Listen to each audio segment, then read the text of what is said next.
Kho kho federation of India और international kho kho federation ने गुरुवार को आगामी खो खो विश्व कप 2025 के लिए अंतिम रूप से चुनी गई भारत की पुरुष और महिला टीमों में शामिल खिलाड़ियों के नामों की घोषणा की है। विश्व कप का आयोजन 13 से 19 जनवरी तक नई दिल्ली के इंदिरा गांधी स्टेडियम में किया जाएगा। इस मेगा इवेंट के पहले संस्करण में 20 पुरुष टीमें और 19 महिला टीमें भाग लेंगी, जिसमें 23 देश इस टूर्नामेंट के लिए हमारे देश में आने वाले हैं। पुरुष टीम का नेतृत्व हरफन मौला प्रतीक वाइकर करेंगे। एकलव्य पुरस्कार विजेता प्रतीक ने 2016 में भारत के लिए खो खो में पदार्पण किया था।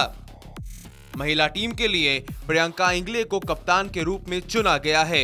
वो 15 वर्षों से 23 राष्ट्रीय प्रतियोगिताओं में भाग लेने के बाद टीम का मुख्य हिस्सा रही हैं। इस मौके पर दोनों टीमों के कोच और कप्तान सहित kho kho federation of India के प्रेसिडेंट सुधांशु मित्तल जी ने रिपब्लिक भारत के साथ एक खास बातचीत की। सर, मैच से लेकर मिट्टी तक का सफर, एक फेडरेशन के चीफ के हिसाब से आप बताइए ये कितना ज़्यादा मुश्किल था, क्योंकि बाकी खेलों को अगर हम देखते हैं तो वहाँ पर इंफ्रास्ट्रक्चर भी मिल जाता है, लेकिन खो खो के लिए आपको जिस तरह से ग्रास रूट लेवल से शुरू करके ऊपर तक जाना था, वो आपके लिए कितना ज़्यादा मुश्किल था? चैलेंजेस तो बहुत थे, आसान नहीं थे, लेकिन जहाँ इच्छा शक्ति होती है वहाँ सब चीज़ संभव होती है। और मैं यही कहूँगा कि टीम खो खो जो है उसमें बड़ा जोश है, क्योंकि माटी के खेल को उन्हें विश्व भर में लेके जाना है। इसका सौंदापना जो है वो हर देश के कोने कोने तक फैलाना है। ये खेल जो है बड़ा आकर्षण वाला खेल है। इसमें स्पीड है, स्टेमिना है, रिफ्लेक्सेस है, हर चीज़ है इसमें वो जो कि एक अंतर्राष्ट्रीय खेल को चाहिए होती है। ये सफ़र जो है मुश्किल तो ज़रूर था, लेकिन ये सफ़र अब सफलता की कगार पे खड़ा हुआ है। विश्व कप होने के बाद आप देखेंगे कि ये विश्व में कोने कोने तक ये खेल फैल जाएगा और 2030 में एशियन गेम में और 2032 में हम इसे ओलंपिक गेम तक ले जाने में सफल होंगे। सर, यहाँ पर इंटरनेशनल एक्सपोजर जो एक खिलाड़ी के लिए होता है वो बहुत ज़्यादा ज़रूरी होता है। चलिए, ये तो वर्ल्ड कप की बात होगी, वर्ल्ड कप होगा, हम चाहते हैं कि हमारा देश जीते, लेकिन उसके अलावा फेडरेशन क्या कुछ कर रहा है खिलाड़ियों के इंटरनेशनल एक्सपोजर के लिए? खिलाड़ियों को अभी तक हम कई देशों में भेज चुके हैं, कई टेस्ट सीरीज होंगी, आगे इसमें वर्ल्ड चैंपियनशिप अलग होने वाली है, एशियन चैंपियनशिप अलग है। इसमें बड़ा अंतर्राष्ट्रीय इनका एक्सपोजर लगातार बनता रहेगा। इनका बड़ा बिजी शेड्यूल रहने वाला है, क्योंकि विश्व भर में अब खो खो की बहुत अलग अलग एक्टिविटीज़ होने वाली हैं, जिसमें हिंदुस्तान की टीम भी पार्टिसिपेट करेगी। सर, जो खिलाड़ी खो खो खेलते हैं वो अपने भविष्य को सिक्योर कैसे करेंगे और किस तरह से उनको शिक्षा और नौकरी में आगे जाके मदद मिलेगी, उसके लिए क्या इस समय फेडरेशन की प्लानिंग वगैरह चल रही है? आज बड़े गर्व से कहना चाहता हूँ कि हिंदुस्तान की सरकार ने खो खो को जो स्पोर्ट्स कोटा होता है नौकरी में, उसमें शामिल करा हुआ है। तो पिछले कुछ दिनों में अगर आप देखें, पिछले सालों में 3000 से ज़्यादा खो खो के खिलाड़ियों को सरकारी नौकरी मिल चुकी है। उनके आँख में अब एक स्वप्न आ गया है कि हाँ, हमारा भविष्य भी जो है सुरक्षित है। उसके साथ साथ दिल्ली विश्वविद्यालय ही लीजिए, 140 सीटें जो हैं उन्होंने खो खो के खिलाड़ियों के लिए आरक्षित कर रखी है एडमिशन के लिए। तो अब हर जगह खो खो के खिलाड़ियों के लिए अपॉर्चुनिटीज़ है, मौका है, और उनका भविष्य जो है अब वो सुरक्षित है। इसीलिए खो खो अब अपनी चरम सीमा में पहुंचने वाला है। नए खिलाड़ी आज के समय में किस तरह से खो खो के साथ जुड़े और अपने आप को वो एक्सपोजर दे और इस लेवल तक पहुंच सकें? आज जब वो देखते हैं कि stars are born in kho kho, हर एक खिलाड़ी जो है उस मकाम तक पहुंचना चाहता है, इसलिए नए खिलाड़ी खो खो से जुड़ के खो खो का अपना में भविष्य बना रहे हैं। बहुत बहुत स्वागत है आपका रिपब्लिक नेटवर्क पे। और बताइए किस तरह से तैयारियां चल रही थी, क्योंकि पहला वर्ल्ड कप है, इससे पहले कभी खो खो का वर्ल्ड कप हुआ नहीं है, भारत में ही हो रहा है, प्रेशर है?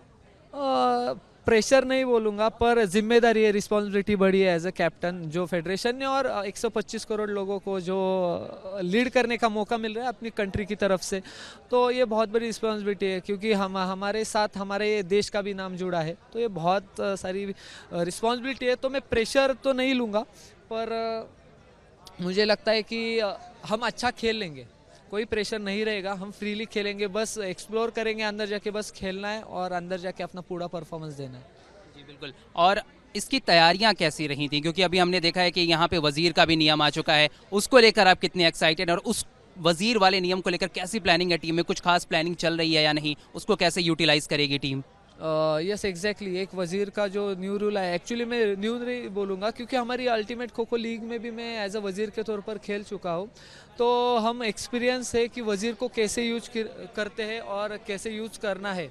तो ये बहुत एक्साइटेड रहेंगी ये जर्नी खो खो विश्व कप में, और उसको हम अच्छी तरह से यूटिलाइज करेंगे। बहुत सारे प्लानिंग है, बहुत सारे कॉम्बिनेशन है, तो हम पूरी यूज करेंगे। यहाँ पे आपकी नज़र में क्या लगता है, कौन सी ऐसी टीम होगी जो टीम इंडिया को सबसे ज़्यादा टक्कर दे पाएगी इस वर्ल्ड कप में? मुझे लगता है नेपाल है, बांग्लादेश है, ऑस्ट्रेलिया है, इंग्लैंड है, और शायद यूएसए भी अच्छा खेल पाएगी क्योंकि वीडियोस उनके जो आ रहे हैं वो अच्छा है। साउथ अफ्रीकन कंट्रीज़ भी बहुत अच्छा खेल क्योंकि उनके जेनेटिक्स में ही है कि स्पीड इंड्योरेंस उनके जेनेटिक्स में है, तो वो बहुत अच्छा प्रैक्टिस करके आएंगे। तो उनकी सभी के साथ मुझे लगता है कि नेपाल के साथ उससे ज़्यादा हमारा कड़ा मुकाबला रहेगा, बाकी तो हम मैनेज कर लेंगे। पाकिस्तान के साथ पहला शुरुआती मैच होने वाला था, लेकिन अब वीज़ा के इशू के कारण वहाँ पे दिक्कतें आ गई हैं। क्या ऐसा लगता है कि वहाँ पे थोड़ी सी राहत है या फिर थोड़ी एक्साइटमेंट में कमी? राहत नहीं पर एक्साइटमेंट की कमी है, क्योंकि हम भी चाहते हैं कि इंडिया पाकिस्तान का मुकाबला हो, और ये खो खो के ये मंच पे वो मुकाबला हो तो पूरे देशवासी इकट्ठे हो जाते हैं और पूरा सपोर्ट आते हैं, तो मुझे लगता है कि वो मैच होना चाहिए था। टीम इंडिया जो इस बार वर्ल्ड कप में भाग लेने वाली है, उसकी तैयारियां किस तरह से अलग है? क्योंकि हमने देखा है लीग के मुकाबले भी हुए हैं, भारतीय टीम ने यहाँ पे सीरीज भी खेली है, लेकिन वर्ल्ड कप को लेकर भारतीय टीम की इस बार तैयारियां किस तरह से अलग हैं और क्या नयापन है?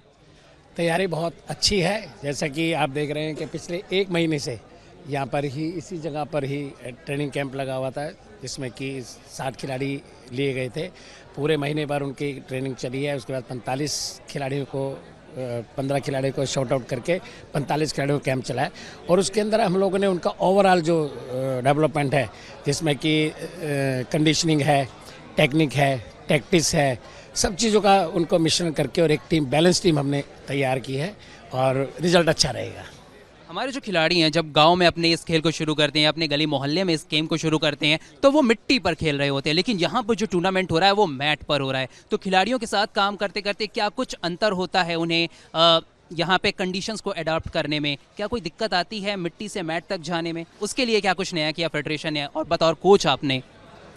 हाँ, शुरू में काफ़ी दिक्कत आई थी, क्योंकि जैसा कि 2017 में श्री सुधांशु मित्तल जी प्रेसिडेंट हमारे और श्री MS त्यागी जी हमारे जनरल सेक्रेटरी जब ये आए, तो कुछ नया इस गेम को बढ़ाने के लिए कुछ इसमें बदलाव की ज़रूरत थी। तो सबसे पहले जो बदलाव किया वो यही किया कि मिट्टी से मैट की तरफ जाना है, क्योंकि काफ़ी जो बाहर के कंट्री हैं वो मिट्टी पे खेलने और डस्ट में जाने से थोड़ा सा अपने आप को बचाते हैं।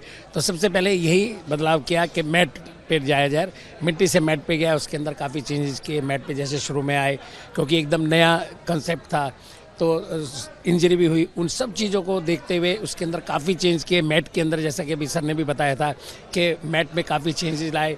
उसकी डेंसिटी को देखा गया कि ज़्यादा सॉफ्ट होगा तो स्पीड नहीं निकलेगी, ज़्यादा हार्ड होगा तो इंजरी के चांसेस है। तो सारा कुछ बैलेंस करते हुए मैट को अच्छा सा मेंटेन किया, और उसके बाद में काफ़ी अच्छा रिजल्ट मिल रहा है, और अभी बच्चे अच्छा कर रहे हैं। आप पुरुष टीम के साथ काफ़ी वक्त से हैं, उनके साथ काम किया है, लेकिन यहाँ पे कौन सी टीम आपको लगता है कि हमारी भारतीय टीम के सामने ज़्यादा चुनौती पेश कर सकती है? जैसा कि अभी बताया था, सर ने भी बताया था कि नेपाल की टीम है, बांग्लादेश की टीम है, और इंग्लैंड की टीम है, USA की टीम है। ये थोड़ा सा चुनौती दे सकती हैं, लेकिन हम लोगों ने इनके जो वीक पॉइंट हैं, उनके जो स्ट्रॉन्ग पॉइंट हैं, सारे इनको ऑब्जर्व करके और अपने जो प्लेयर्स हैं उनको उसी तरीके से तैयार किया है अपनी टैक्टिक्स के साथ कि हम लोग अच्छा करेंगे। खो खो का ये जो वर्ल्ड कप है, इससे पहले एक लीग भी शुरू हो चुकी थी, तो उस लीग में खेलते खेलते खिलाड़ियों को क्या कुछ फ़ायदा हुआ और वहाँ से क्या कुछ सीखने को मिला जो कि यहाँ वर्ल्ड कप में काम आ सकता है? ये जो हमारी जो ultimate kho kho league start हुई है, ये एक मील का पत्थर साबित हुई है हमारे खो खो खेल के लिए। इसके शुरू होने के बाद इस खेल के अंदर काफ़ी बदलाव आया है। जो सबसे पहला बदलाव आया है, जो हमारा मैदान जो बड़ा था उसको छोटा किया गया है, और एक जो सबसे ज़्यादा जो चेंजेस आया है, जो हमने जो वजीर इंट्रोड्यूस किया इस खेल के अंदर, वो काफ़ी इंटरेस्टिंग रहा है और इसको लोगों ने पसंद भी किया है, और इस खेल की प्रसिद्धि जो हुई है काफ़ी हुई है। और इन सबको देखते हुए जो हमारे यंगस्टर हैं उनका झुकाव उनका जो जो टैलेंट नहीं था वो इस खेल की तरफ हुआ है। और अब आप मैं कह सकता हूँ कि आने वाला हर जो बच्चा है वो खो खो खेलने के लिए तैयार है। पहली बार हो रहा है यहाँ पे खो खो का वर्ल्ड कप। इससे पहले लीग टूर्नामेंट्स में हमने देखा है खो खो के खिलाड़ियों को, लेकिन वर्ल्ड कप के लिए तैयारियां किस तरह से अलग थी, खिलाड़ियों को लेकर बतौर कोच आपने किस तरह से काम किया और इस समय खिलाड़ी वर्ल्ड कप को लेकर अपने अंदर क्या कुछ चेंजेस लेकर आए हैं? पहली बार वर्ल्ड कप में जो हमारा कैंप लगा है 1 महीने का लगा, 10 दिसंबर 2024 से लेके आज 10 जनवरी के आसपास हम आ चुके हैं। 1 महीने का कैंप लगा और सबसे ज़्यादा 60 प्लेयर्स को हमने इस कैंप में लिया और प्रीवियस 15 जो एशियन चैंपियंस थे उनको भी हम इस कैंप में लाए, क्योंकि हमें ये पता था कि जो टैलेंट है सबके अंदर है। हमने कन्याकुमारी से कश्मीर तक, ऊपर से नीचे जितने भी स्टेटों को कवर किया, उनमें से जो बेस्ट प्लेयर्स को लिया, उन बेस्ट प्लेयर्स को हम धीरे धीरे कम करते गए। लास्ट में हमारे पास 15 प्लेयर्स ही रहने थे। ये सभी खिलाड़ियों को पता था, कोचेस को पता था, लेकिन हमारी स्ट्रेटेजी थी कि हम इस टीम में 4 अटैकर, 4 डिफेंडर, 4 ऑलराउंडर रखें और एक महत्वपूर्ण है वजीर, 3 वजीर लें, क्योंकि इस कॉम्बिनेशन से हम उतरेंगे तो देश का नाम जरूर रोशन करेंगे और देश को गोल्ड मेडल दिलाएंगे। वजीर जो शब्द है या जो ये नया रूल इस बार आया, उसको लेकर काफ़ी ज़्यादा एक्साइटमेंट और जगह जगह पर बातचीत भी चल रही है। ये किस तरह से खो खो के गेम को और ज़्यादा फास्ट फॉरवर्ड कर सकता है या फिर किस तरह से लोगों का इंटरेस्ट जो है वजीर खो खो में ला सकता है? वजीर एक ऐसा इंट्रोड्यूस हुआ है, उसके लिए कोई भी रूल्स रेगुलेशन नहीं है, सिर्फ 2 रूल्स हैं। एक तो सेंटर लाइन क्रॉस नहीं कर सकता, एक उसे प्रॉपर खो, चाहे वो प्रॉपर खो दे या उसे मिले, इन 2 के सिवा उसके लिए कोई भी फाउल नहीं है, कोई भी डायरेक्शन नहीं है, वो कहीं भी मूव कर सकता है। और वजीर के रिफ्लेक्सेस बहुत शार्प होने चाहिए। अगर वो गुड अटैकर है उसके साथ उसके रिफ्लेक्सेस भी शार्प होने चाहिए। तो उसमें हमने सबसे ज़्यादा काम किया है। हमने 3 वजीर अपनी टीम में रखे हुए हैं और उन्हें मैच बाय मैच चेंजेस भी करते रहेंगे, क्योंकि जैसे लिब्रो प्लेयर होते हैं ऐसे वजीर अलग किट में आपको मिलेगा और 6 प्लेयर्स की वो जान रहेगा। जब भी वो अटैक होगा उसमें हमारी स्ट्रेटेजी रहेगी कि हम ज़्यादा से ज़्यादा खो उस वजीर को दें ताकि वो हमारे लिए स्कोर ला सके। जी बिल्कुल। और अगर आप थोड़ा सा बता सकें कि खो खो प्लेयर्स की डाइट कैसी है, आपने क्या अपनी डाइट में चेंजेस किए, प्रैक्टिस में आपने किस तरह से अपने अंदर बदलाव लाया? यहाँ हमारा 1 महीने से नेशनल कोचिंग कैंप चल रहा है, तो हमारे सारे कोचेस बहुत ध्यान रखते हैं कि मतलब जैसे कि मैं इसमें डाइट वगैरह सारे कोचेस बताते हैं कि खो खो प्लेयर्स के लिए क्या डाइट होनी चाहिए, जैसे कि एग वगैरह प्रोटीन्स जिसमें आते हैं वो सारे मतलब खाने में वो चीज़ें लाए। ऐसा हमारे कोचेस ने बहुत अच्छे से हमारा ख्याल रखा है। नेपाल का जिक्र भी आपने किया था और आपने कहा था कि महिला और पुरुष दोनों टीमों के लिए नेपाल जो होगा वो बड़ा चैलेंज होगा। तो आपको क्या लगता है वो कौन सा फैक्टर है कि नेपाल हमारी दोनों टीमों के लिए सबसे बड़ा चैलेंज हो सकता है और हमारे से उनमें अगर आप तुलना करें तो अगर वो बेटर नज़र आते हैं तो किस तरह से वो बेटर नज़र आते हैं, या फिर अगर हमारा टीम का पलड़ा भारी है तो हम किस तरह से उनसे आगे हैं?